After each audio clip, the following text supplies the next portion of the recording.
De los bautismos. Y quería comenzar diciendo esto. Hoy es especial por los bautismos, por el hecho de que creo que hace 3 años que no tenemos bautismo. Estos son los primeros bautismos después de casi 3 años. Y eso es mucho tiempo. De alguna manera los bautismos a una iglesia son, por así decirlo, lo que son de alguna forma como una encuesta. Los bautismos son el reflejo o lo que determina de alguna manera si es que la iglesia está cumpliendo con su rol evangelizador en un mundo perdido.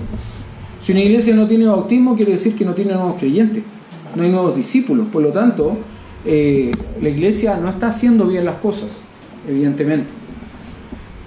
Un bautismo nos ayuda a diferenciarnos de lo que somos verdaderamente. Una iglesia, parte del cuerpo de Cristo, donde Cristo es la cabeza, y algo distinto de un club social, donde cada semana nos reunimos, donde cada semana tenemos un tiempo de participar juntos, de tener comunidad juntos, y donde, entre comillas, porque algunos así lo podrían entender, pagamos nuestras cuotas sociales, nuestra responsabilidad social con ese club social por medio de nuestras ofrendas o diezmos.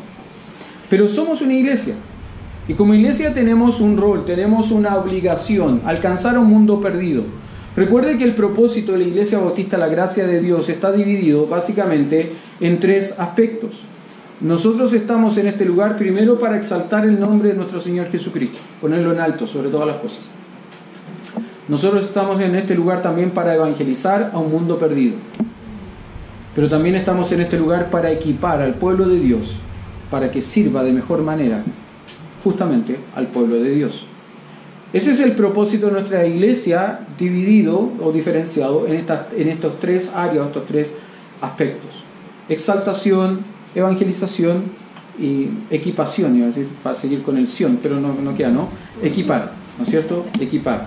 La edificación, ahí sí, suena más correctamente. Ahora, déjeme mencionar algo. Nosotros como iglesia obedecemos a un mandato. Como iglesia obedecemos a una ordenanza. Si usted me acompaña, si puede buscar por favor en Mateo capítulo 28. Este es un versículo, un capítulo y un pasaje particularmente tremendamente conocido. Mateo capítulo 28.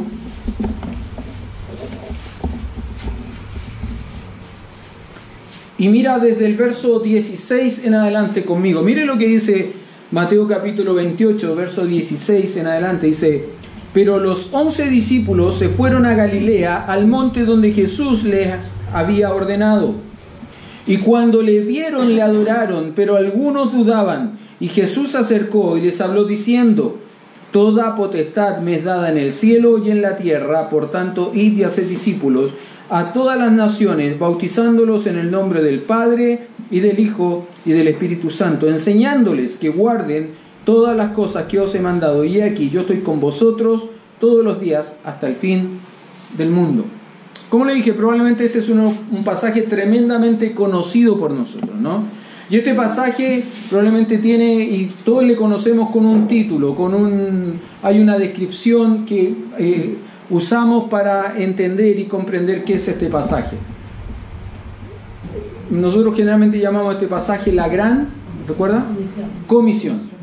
La gran comisión. Ahora déjeme hacerle una pregunta: ¿qué es una comisión?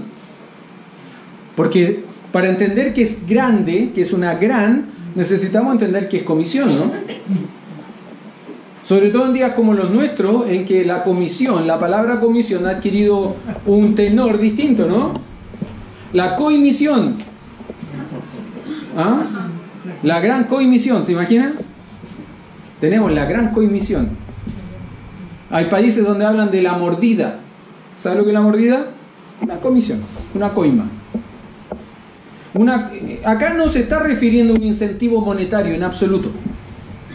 La comisión aquí no es un incentivo monetario. La comisión aquí es una ordenanza, es un mandato. La gran comisión aquí es el gran mandato del Señor Jesucristo. Ahora, ¿cuál es ese gran mandato? Antes de entender cuál es ese gran mandato, necesitamos entender bajo qué autoridad el Señor Jesucristo da este mandato. Si usted se fija, llama la atención en el verso 18, cómo el Señor Jesús habla, inicia su conversación, inicia este mandato hacia sus discípulos. Él va a decir que, el texto dice que Jesús se acercó y les habló diciendo, ¿qué cosa? Primero, toda potestad. ¿Qué es potestad? Poder, autoridad, derecho.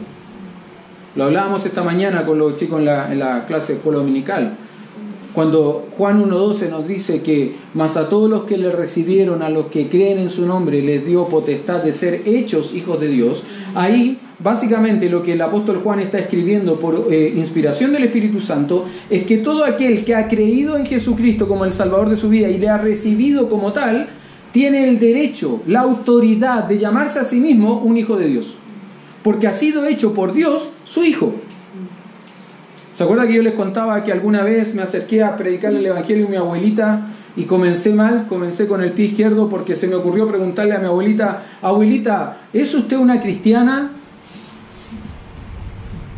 Entendiendo que cristiana es un seguidor de Cristo, ¿no? Y mi abuelita me respondió: claro que sí, pues, si no soy un perro, no soy un animal. ¿Por qué? Porque la gente más antigua asociaba el hecho de ser cristiano única y exclusivamente al ser un ser humano. Eso es. Daba lo mismo lo que creyese. Daba lo mismo lo que él pensase respecto de Cristo. Quiero decir esto: mucha gente cree en Cristo, pero no como Cristo necesita ser creído. Para mucha gente Cristo es un personaje histórico, y lo es. Cristo es un personaje histórico porque fue un personaje real, tan real que cambió nuestra historia. Nosotros hablamos de antes de Cristo y después de Cristo. Ningún otro ser nacido de mujer, ningún otro ser nacido ha cambiado nuestra historia de la forma en que Cristo la cambió. Ninguno. Y te puedo asegurar algo: podrán venir los años por delante y no nacerá ninguno que la cambie. Ahora, Jesucristo, volviendo a Juan capítulo 1 verso 12, ¿no? Ahí dice que los que creen los que le recibieron y los que creen en su nombre, creen en el Señor Jesucristo, tienen el derecho, la autoridad de ser hechos hijos de Dios. Solo como pregunta, no necesita contestarlo ahora. ¿Usted tiene ese derecho? ¿Usted se puede llamar a sí mismo con toda autoridad un hijo de Dios? Porque ha creído en Él y le ha recibido a Él, a Jesucristo. Bueno, Jesucristo, cuando comienza a entregar su mandato, su comisión, su orden a sus discípulos, Él va a decir: toda potestad, va a decir toda autoridad, todo derecho tengo. Y es interesante porque Él dice que tiene todo derecho, no solo aquí en la tierra. Él dice que toda potestad me ha sido dada. ¿Dónde? En el cielo y en la tierra. ¿Sabe por qué Él tiene toda potestad, todo derecho, toda autoridad? Porque su predicación, su enseñanza, su testimonio fue autentificado por Dios por medio de su resurrección. Este pasaje está inmerso en los días posteriores a la crucifixión de Cristo, a la muerte de Cristo, a la sepultura de Cristo, pero a la gloriosa resurrección de Cristo. Y ese simple hecho, que no es para nada simple, ¿no?, le da validez, autoridad, derecho al Señor Jesucristo. Toda potestad, toda autoridad Él tiene, tanto en el cielo como en la tierra. Fíjese lo que dice, fíjese conmigo, Romanos capítulo 1, verso 4, hablando de la resurrección de nuestro Señor Jesucristo. Romanos capítulo 1, verso 4. Dice esto: dice que el Señor Jesucristo fue declarado Hijo de Dios con poder, según el Espíritu de Santidad, por la resurrección de entre los muertos. El Señor Jesucristo fue declarado Hijo de Dios con poder, según el Espíritu de Santidad, por la resurrección de entre los muertos. Quiero decirle esto: Jesucristo nació siendo Dios, murió siendo Dios y resucitó siendo Dios. Entonces, ¿por qué, pastor, este versículo? No está puesto ahí, pero este versículo, ¿por qué dice entonces que fue declarado hijo de Dios con poder? Quiero decir esto, el versículo no está diciendo que fue hecho hijo de Dios. Aquí nos está diciendo que después de la resurrección, Él fue hecho Dios. No. Porque un detalle interesante, en la cultura hebrea, ser hijo de era ser igual a. Por lo tanto, si alguien decía que era hijo de Dios, estaba diciendo que era Dios. Él no fue hecho hijo de Dios, no fue hecho Dios por la resurrección.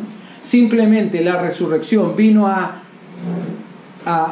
demostrar, a declarar lo mismo que Él siempre declaró: soy Dios. Jesucristo fue declarado con poder, fue declarado hijo de Dios con poder según el Espíritu de santidad por la resurrección de entre los muertos. El apóstol Pablo escribe a la iglesia en Corinto, en 1 Corintios capítulo 15, verso 3 al verso 4, diciendo: porque primeramente os he enseñado lo que asimismo recibí, que Cristo murió por nuestros pecados conforme a las Escrituras, y que fue sepultado, y que resucitó al tercer día conforme a las Escrituras. Y es interesante este capítulo, es muy lindo este capítulo, porque luego desde el verso 5 en adelante el apóstol Pablo va a elaborar una lista de personas a quienes Cristo apareció resucitado, diciendo que hay más de 500 testigos presenciales, vivenciales, de haber visto a Jesucristo resucitado. Para luego de esto nos resucitó, entonces nosotros, los creyentes, los que esperamos en Él, somos las personas dignas de la mayor lástima de este mundo. Porque si Cristo no resucitó, nuestra fe entonces no tiene sentido, es vana, es vacía, es hueca. Pero ¿sabe qué? Mi fe no es vana, no es vacía, no es hueca, porque yo sé una cosa: Cristo resucitó. Y hoy está en el cielo, sentado a la diestra de Dios Padre, preparando morada, preparando lugar, para que un día donde Él esté, yo también pueda estar. Así como todos los que hemos algún día depositado nuestra fe en el Señor Jesucristo. Ahora, en función de su resurrección, Jesucristo, entonces, con todo ese derecho, con toda esa autoridad, toda esa potestad, Él va a dar una instrucción. ¿Y cuál es la instrucción? Mateo capítulo 28, verso 19. Si usted se fija entre los versos 19 y verso 20, usted comprenderá, o usted podrá ver ahí, notar, que hay varios verbos que están en imperativo, como ordenanza, como un mandato. Si usted se fija, ahí dice ir, hacer, enseñándoles, son verbos imperativos. Ahora, quiero decirle una cosa: en el lenguaje original solo hay un verbo imperativo. Solo hay un verbo imperativo. Los demás verbos que están ahí no son imperativos, no son mandatos, pero creo que se llaman gerundios, que tienen que ver con una acción que continúa. Ahora, ¿cuál sería el verbo imperativo acá? Simplemente ir. La gran comisión es ir. Esa es la gran comisión. Por tanto, id y haced discípulos. Bueno, y hacer discípulos no es un mandato, pastor, es consecuencia de ir. La idea es esta: mientras usted va, hace discípulos. Mientras usted va, les bautiza. Mientras usted va, les enseña. Consecuencia del ir, resultado del ir. Y esto básicamente es la gran comisión. Mientras nosotros vamos como iglesia, vamos a un mundo perdido, vamos haciendo discípulos míos, no, de Cristo. Vamos bautizándoles para que se identifiquen conmigo, no, con Cristo. Vamos enseñándoles mis enseñanzas, no, las de Cristo. Mientras vamos. Esta es la gran comisión. Esta es la gran comisión del Señor Jesús. Este es el mandato que el Señor Jesús le entregó a sus discípulos primarios. Los primeros, aquí eran 11, ¿no? Recuerde que Judas ya no está. Pero esta gran comisión no se limita, no se restringe a los 11. Esta gran comisión también tiene que ver con nosotros como iglesia.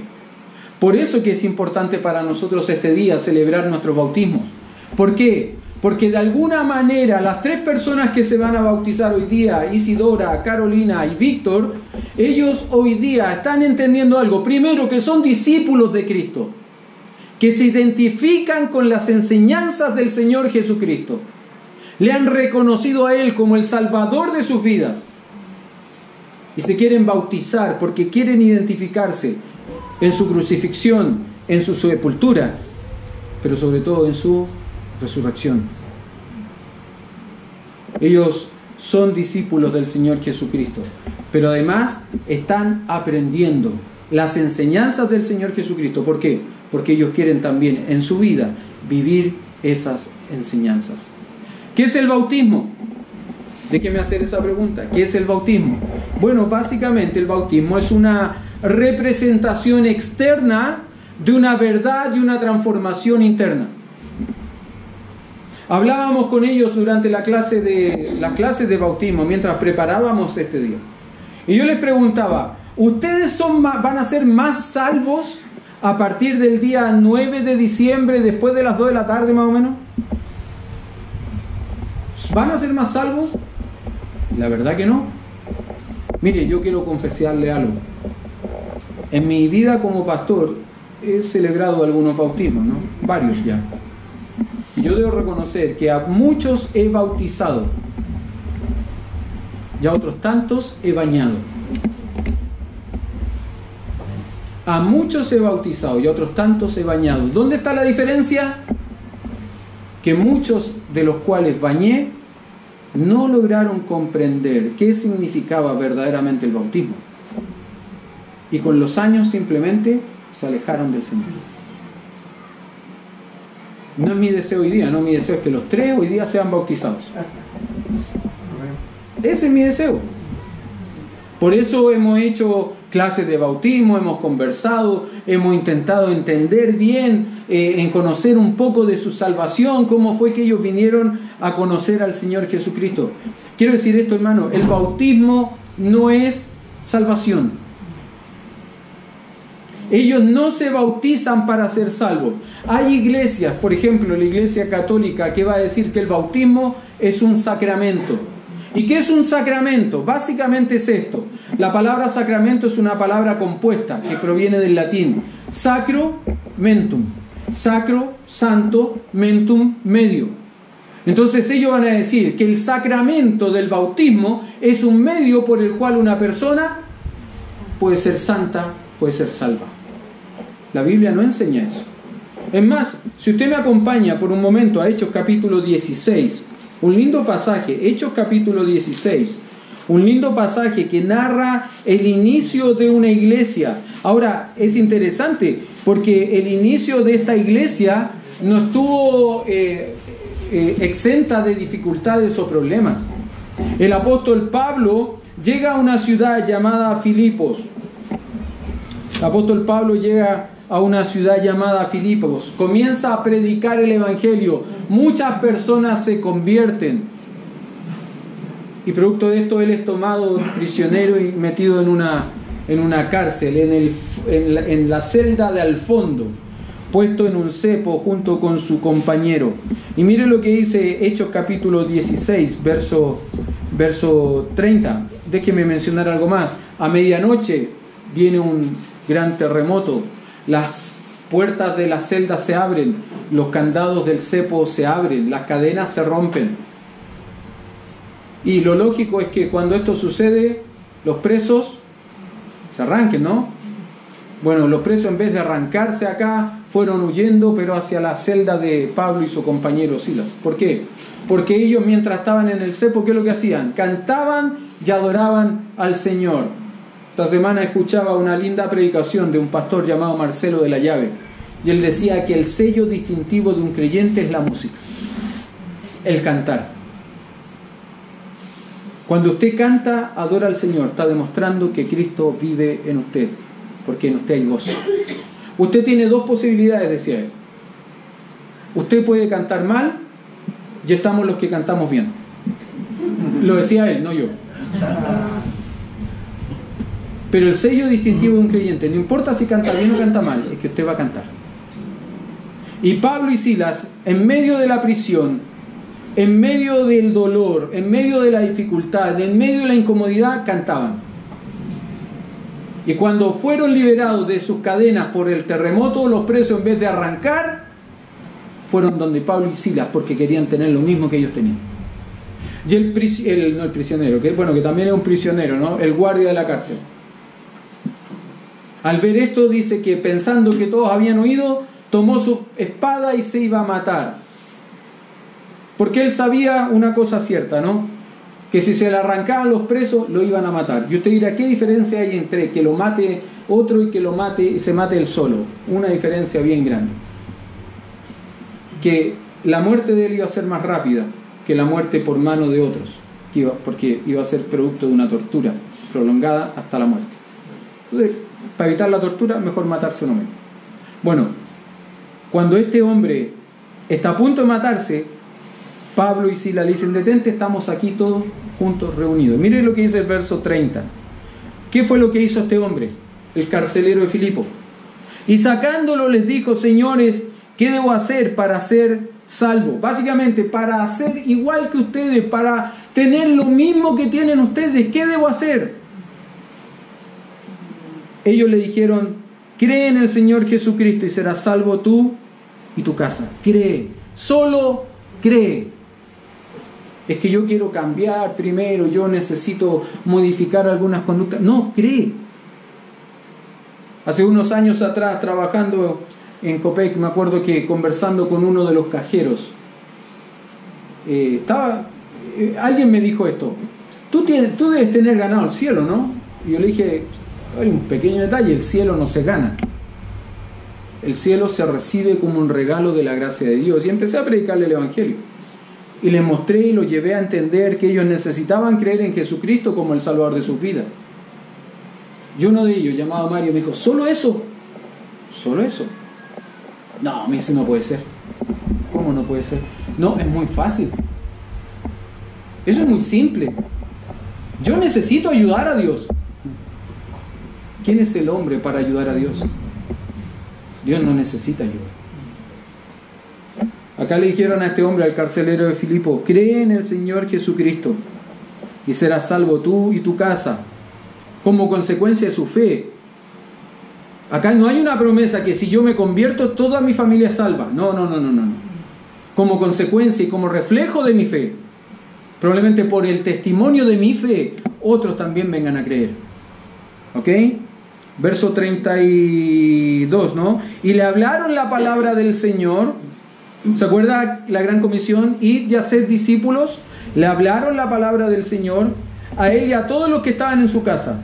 Y él, tomándolos en aquella misma hora de la noche, les lavó las heridas y enseguida, ¿qué hizo?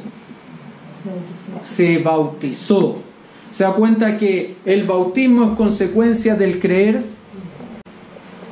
El bautismo es consecuencia de la salvación, no la salvación consecuencia del bautismo. Quizás este es uno de los pasajes más claros que nos enseña esto. ¿Qué es el bautismo? El reflejo externo de una realidad, de un cambio interno en nuestros corazones. Como les decía, el bautismo es la consecuencia de la salvación y no la salvación el resultado del bautismo. El bautismo es lo que practica alguien que ha creído en Jesucristo para salvación de su alma y perdón de sus pecados. ¿Creer qué cosa? Que Cristo tiene el poder, la capacidad, pero también tuvo el deseo de morir en una cruz de manera voluntaria para cargar sobre sí nuestras culpas, nuestros pecados. La salvación, el creer en Cristo, nos libera de la pena del pecado, que es la condenación en el infierno. La salvación Nos libera del poder del pecado, que es el hecho de vivir, dejar de vivir una vida en tinieblas, dejar de vivir una vida en pecado, como leía hermano Haroldo al principio de nuestro culto.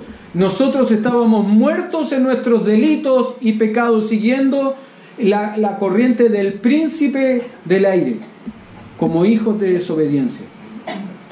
Eso éramos antes.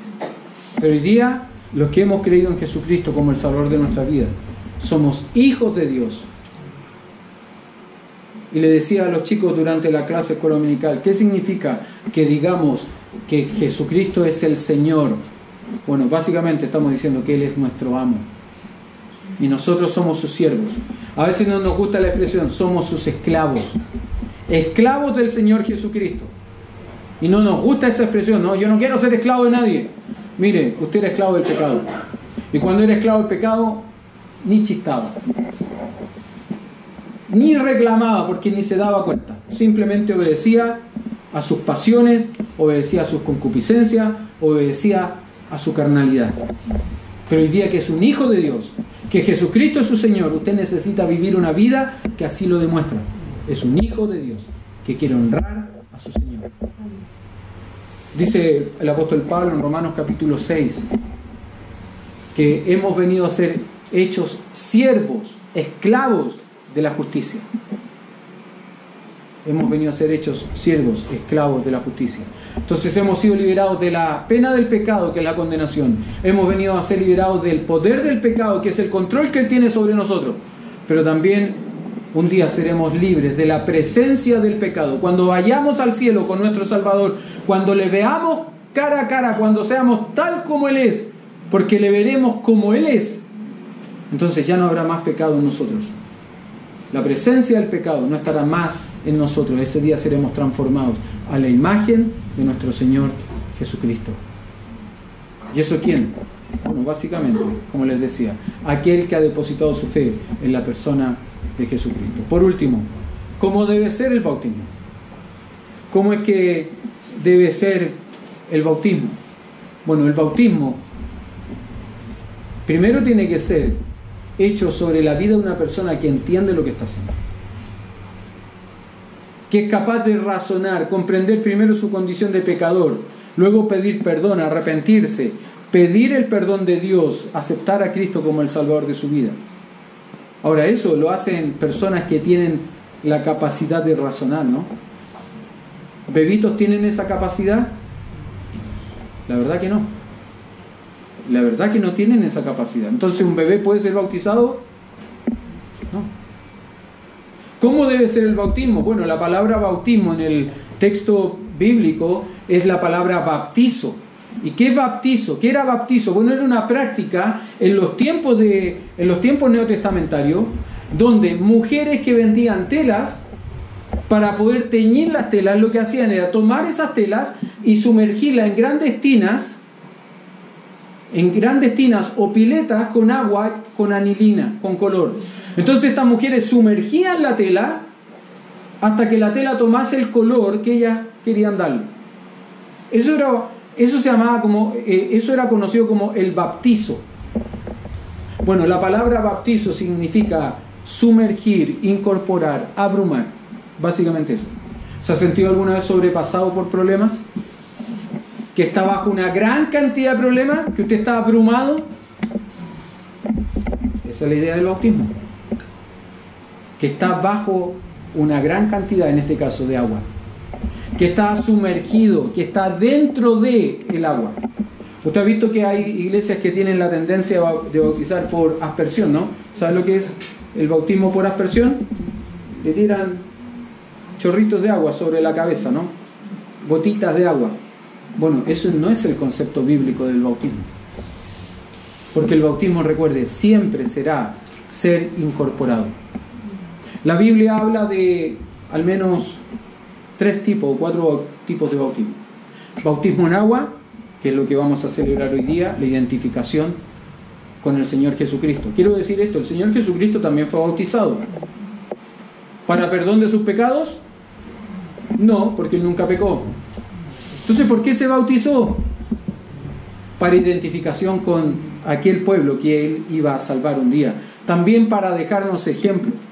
El bautismo era un ritual que debía cumplir todo líder religioso, todos los sacerdotes, todos los que participaban del oficio sacerdotal o servían en el templo, debían ser bautizados a la edad de 30 años cuando iniciaban su oficio sacerdotal. ¿Por qué? Porque para ello era un proceso, un rito de purificación. El Señor Jesús hizo eso a la edad de 30 años, no para purificarse, porque Él no tenía pecado, simplemente para dejarnos un ejemplo.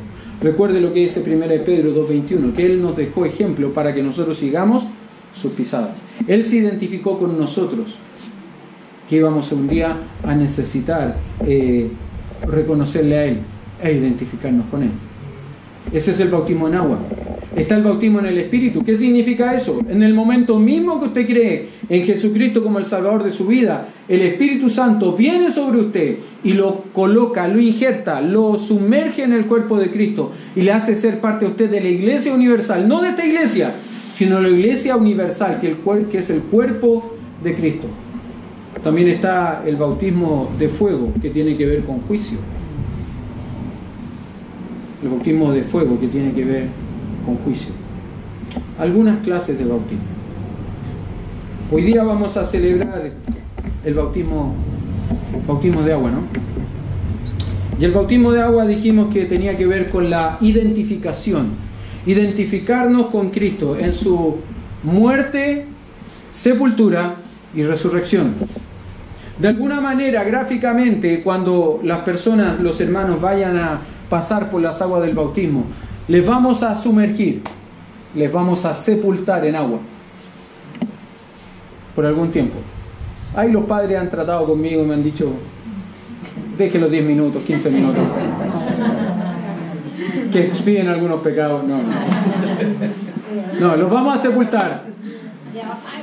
Los vamos a sepultar para verles nuevamente renacer, de alguna manera, resucitar. Recuerde, no es literal, es un símbolo. Y ellos van a levantarse a una nueva vida. ¿Es que de ahora en adelante tienen una nueva vida? No, ellos tienen una nueva vida desde el momento mismo en que creyeron en Jesucristo como el Salvador de su vida. Déjenme hacerle una pregunta. Delante les dejé una pregunta para que la pensaran, ¿no? ¿Usted puede decir con toda propiedad, con todo derecho, con toda autoridad que es un hijo de Dios? Déjenme hacerle otra pregunta ahora. ¿Goza usted de una nueva vida? Mire, déjeme mencionar, y con esto termino, le prometo. Son como 30 minutos más nomás, pero... No. Algo que leyó hermano Haroldo. Y Él os dio vida a vosotros, está hablando de Dios, cuando estabais muertos en vuestros delitos y pecados, en los cuales anduvisteis en otro tiempo, siguiendo la corriente de este mundo, conforme al príncipe de la potestad del aire, el espíritu que ahora opera en los hijos de desobediencia, entre los cuales también todos nosotros vivimos en otro tiempo, en los deseos de nuestra carne, haciendo la voluntad de la carne y de los pensamientos, y éramos por naturaleza hijos de ira, lo mismo que los demás. Pero Dios, que es rico en misericordia, por su gran amor con que nos amó, aun estando nosotros muertos en pecados, mire lo que hizo. Nos dio vida. Nos dio vida. Juntamente con Cristo. Por gracia sois salvos. ¿Usted puede decir con toda propiedad, con todo derecho, autoridad que es un hijo de Dios? ¿Usted puede decir verdaderamente que tiene una nueva vida? Que ya no está más muerto en sus delitos y pecados, sino que hoy día goza, disfruta de una nueva relación con el Señor Jesucristo como su Salvador y por lo tanto tiene nueva vida? Si es así, entonces usted ha sido libre de la pena del pecado. Ha sido libre del poder del pecado y un día será libre de la presencia del pecado. Pero si no es así, quiero decirle, con mucho amor, aunque no sean palabras amorosas, quiero decirle con mucho amor, que usted está muerto en sus delitos y pecados. Y lamentablemente, si hoy partiese, no iría con el Señor. Lamentablemente, iría a la condenación eterna, al fuego eterno del infierno. Vamos a orar, vamos a terminar, y luego de eso voy a invitar a algunas personas a que vengan acá para que nos cuenten un poco de su historia. Pero les invito, por favor, cierren sus ojos ahora, inclinen todas sus cabezas y vamos a orar.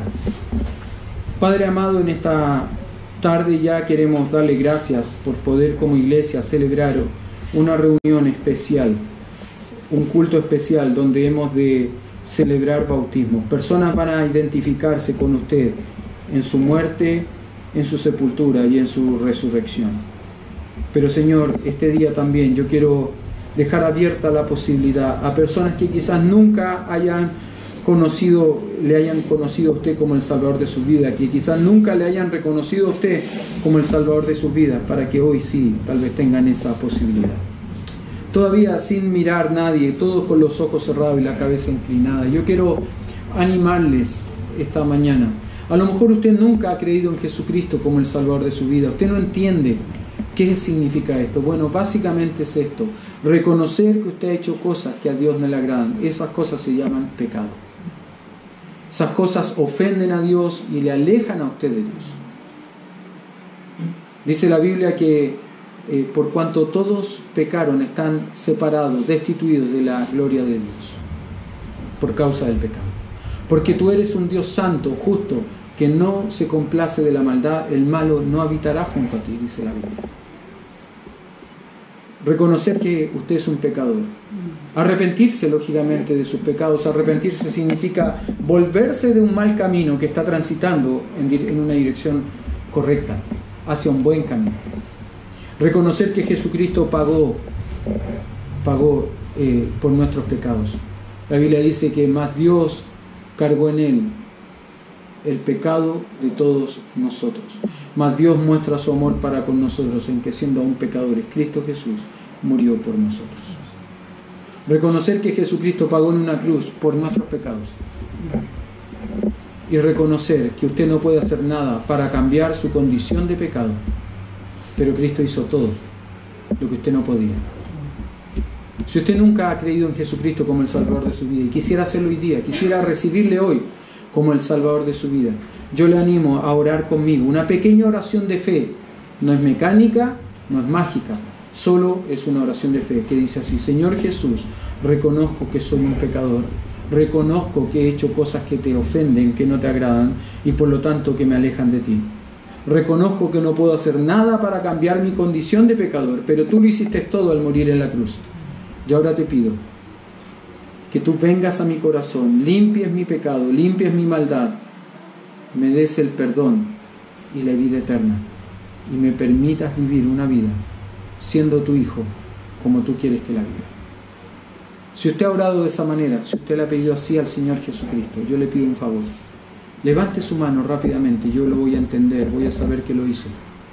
Levante su mano rápidamente y la baja, y yo voy a entender que usted oró de esta manera.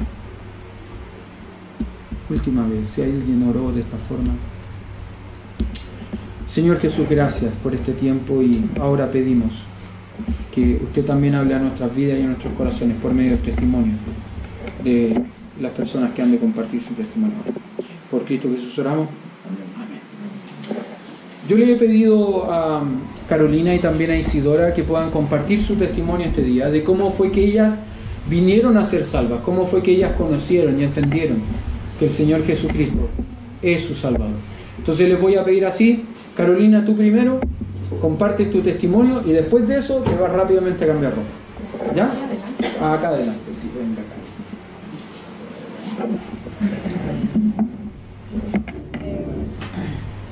Hola a todos. Les voy a contar un poco de mi testimonio. Yo crecí en una familia que siempre fue a la iglesia, por lo cual yo siempre iba desde pequeño. Y en mi iglesia antigua, en Los Robles, una hermana de ahí, yo tenía como 9 años, algo así, y no entendía mucho del tema. Ella oró conmigo para yo ser hija de Dios, pero tiempo después tuve esa inseguridad de salvación. Un día me sentía segura y al otro día no.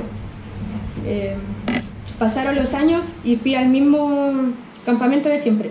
Yo ya tenía 17 años ya, pero esta vez fue distinto. La primera noche nuestra consejera nos hizo dibujar un caminito con una meta al final, en donde nos teníamos que dibujar si estábamos al medio o empezando, y si te ponías afuera era porque creías que no eras hija de Dios. Y yo, con toda la sinceridad del mundo, me dibujé afuera. Luego de que pasara la semana, después de todos los temas, en la última noche teníamos que ver el dibujo y decir si era correcto en donde nos habíamos puesto. Y recuerdo que esa semana de campamento, cuando yo cantaba, a la vez iba analizando lo que decían las letras de las canciones. Y no sentía lo que estaba cantando.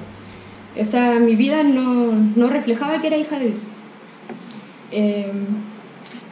Toda esa semana tuve como una molestia en mi corazón, tenía pena y mucho miedo a que en cualquier momento todos se fueran y yo me quedara ahí sola. Bien. En la última noche volvimos a ver el dibujo y me di cuenta que lo que había puesto era correcto. Yo no era una hija de Dios y mi consejera me preguntó sobre lo que había dibujado y le expliqué lo que me sucedía y llorando le decía que yo de verdad necesitaba a Dios en mi vida.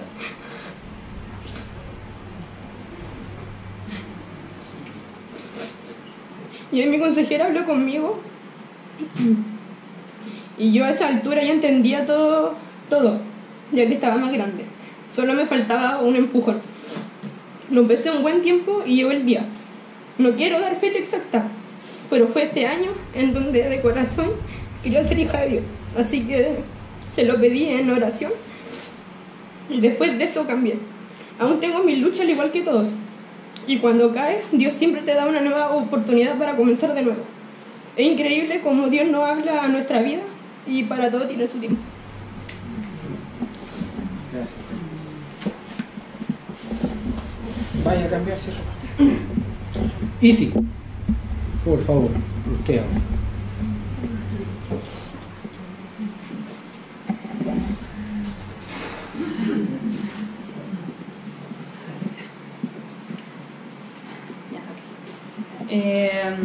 Yo no, como la Caro, yo no nací en una familia cristiana. Y la primera vez que a mí me predicaron el Evangelio fue en un campamento, en Palabra de Vida, donde me invitó mi tía Mabel.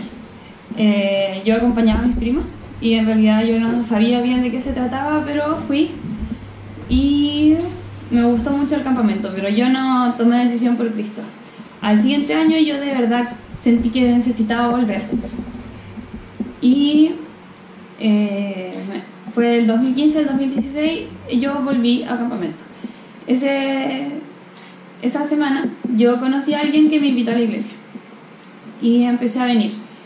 Estuve viniendo por varios meses hasta que el 4 de septiembre del 2016 yo acepté a Cristo y de ahí en adelante yo creo que he crecido mucho, he entendido muchas cosas. Cuando yo comencé a venir, yo sentía que no podía aceptar algo que no entendía y que no conocía nada de Dios. Y yo quería venir para entender, para saber de qué me estaban hablando. Y ya a finales de ese año, como en septiembre, cuando acepté a Cristo, me di cuenta de que yo trataba de conocer a alguien que no de lejos, como a través de otras personas trataba de conocer a alguien y no conocía a Dios personalmente. Por eso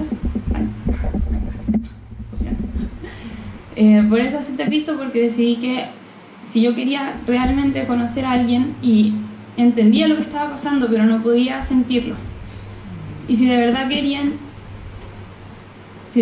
entenderlo, tenía que conocerlo bien. Y decidí aceptar a Cristo y he entendido muchas cosas de ahí en adelante y he crecido mucho. Y hoy de verdad puedo sentir el amor de Dios en mi vida y cómo ha cambiado demasiadas cosas en mí. Eso.